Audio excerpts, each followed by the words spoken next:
Hello everyone, welcome to Arvi's House English. So students, in this video we will be seeing 8th standard English poem Be the Best. तर मित्रांनो, या व्हिडिओमध्ये आपण Be the Best he 8th standard semi English poem बघणार आहोत. Let's get started. Be the best. Be the best. If you can't be a pine on the top of the hill, be a scrub in the valley. But be the best little scrub by the side of the rill. B a Bush if you can't be a tree.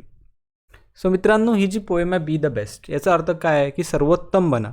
जीवनामध्ये जेही तुम्ही कराल ते अतिशय उत्कृष्ट, अतिशय छान, सर्वोत्तम असं तुम्ही केलं पाहिजे. पोएट म्हणतो की if you can't be a pine on the top of the hill. जर तुम्ही on the top of the hill, hill म्हणजे काय, पर्वत, टॉप म्हणजे उंच, सर्वात वर, तर पर्वतावरील सर्वात वर असणारं पाईन वृक्ष, पाईन नावाचं एक खूप मोठं वृक्ष असतं, तर ते पाईन वृक्ष जर तुम्ही बनू शकले नाही, म्हणजे पर्वतावरील सर्वात मोठं असं पाईन वृक्ष जर तुम्ही बनू शकले नाही, be a scrub in the valley, तर ॲटलिस्ट तुम्ही व्हॅली म्हणजे काय, तर दरीमधील एक छोटंसं स्क्रब म्हणजे झुडूप तुम्ही बना. But be the best little scrub by the side of the rill. पण रील म्हणजे काय, तर स्ट्रीम म्हणजे झरणा. पण तुम्ही कसं स्क्रब बनलं पाहिजे, कसं झुडूप बनलं पाहिजे की त्या झरणा जो आहे, जे दरीमधील एक छोटासा ओढा जो आहे, त्या ओढ्याच्या काठावरचं सगळ्यात सुंदर, सगळ्यात बेस्ट, सगळ्यात सर्वोत्तम असं छोटंसं झुडूप तुम्ही असलं पाहिजे.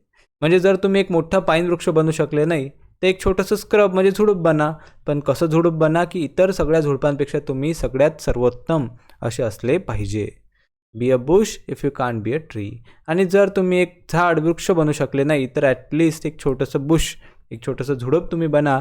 असा एक मॅसेज, असा एक सल्ला जे आहेत ते पोएट आपल्याला या पोएममधून देतात. सेकंड स्टांजा बघा. If you can't be a bush, be a bit of a grass and some highway happier make.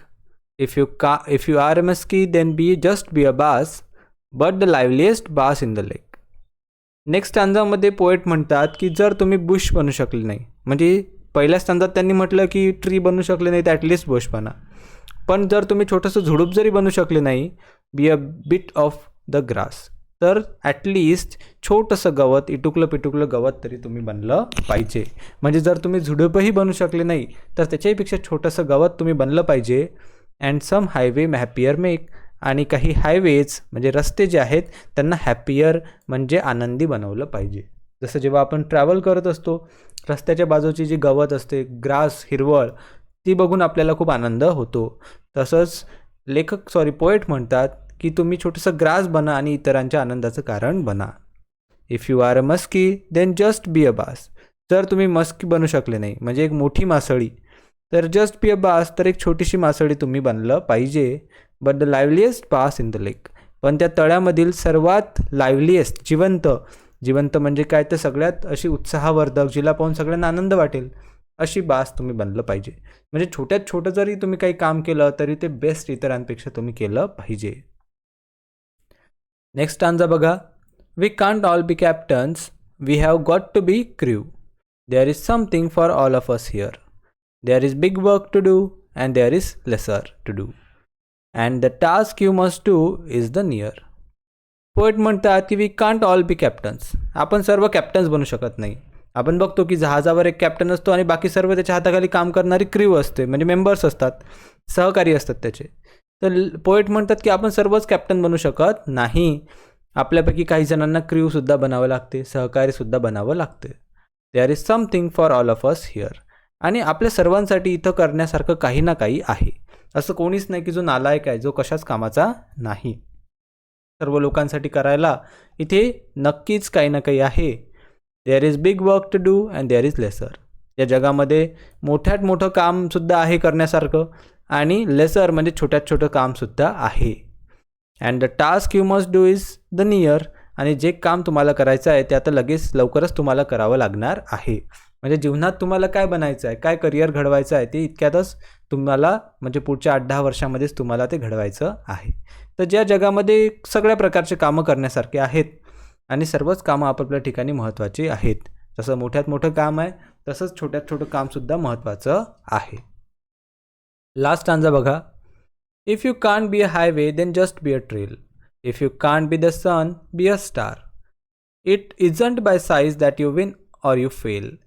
B the best of whatever you are. Poet म्हणतात, if you can't be a highway, जर तुम्ही highway बनू शकले नाही तर just be a trail, तर एक छोटीशी ट्रेल म्हणजे पायवाट तुम्ही बना. If you can't be the sun, जर तुम्ही सूर्य बनू शकले नाही तर बी अ स्टार, एक छोटासा तारा तुम्ही बना.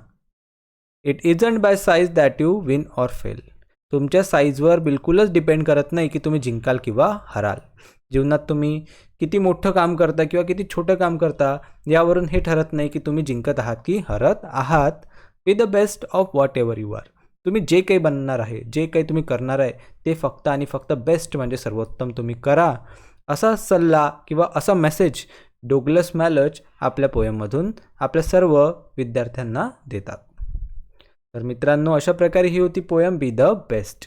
याचा अर्थ पोयमचा जी समरी किंवा आपण एक मेसेज म्हणू शकतो असा आहे की जे जीवनात तुम्ही काम कराल ते तुम्ही बेस्ट म्हणजे सर्वोत्तम केलं पाहिजे. मित्रांनो, आय होप सर्वांना पोयम खूप चांगल्या प्रकारे समजली असल्यास नक्की व्हिडिओला लाईक करा, मित्रांबरोबर शेअर करा. नवीन असाल तर सबस्क्राईब करायला विसरू नका. I will see you in another video. Till then take care. Good bye.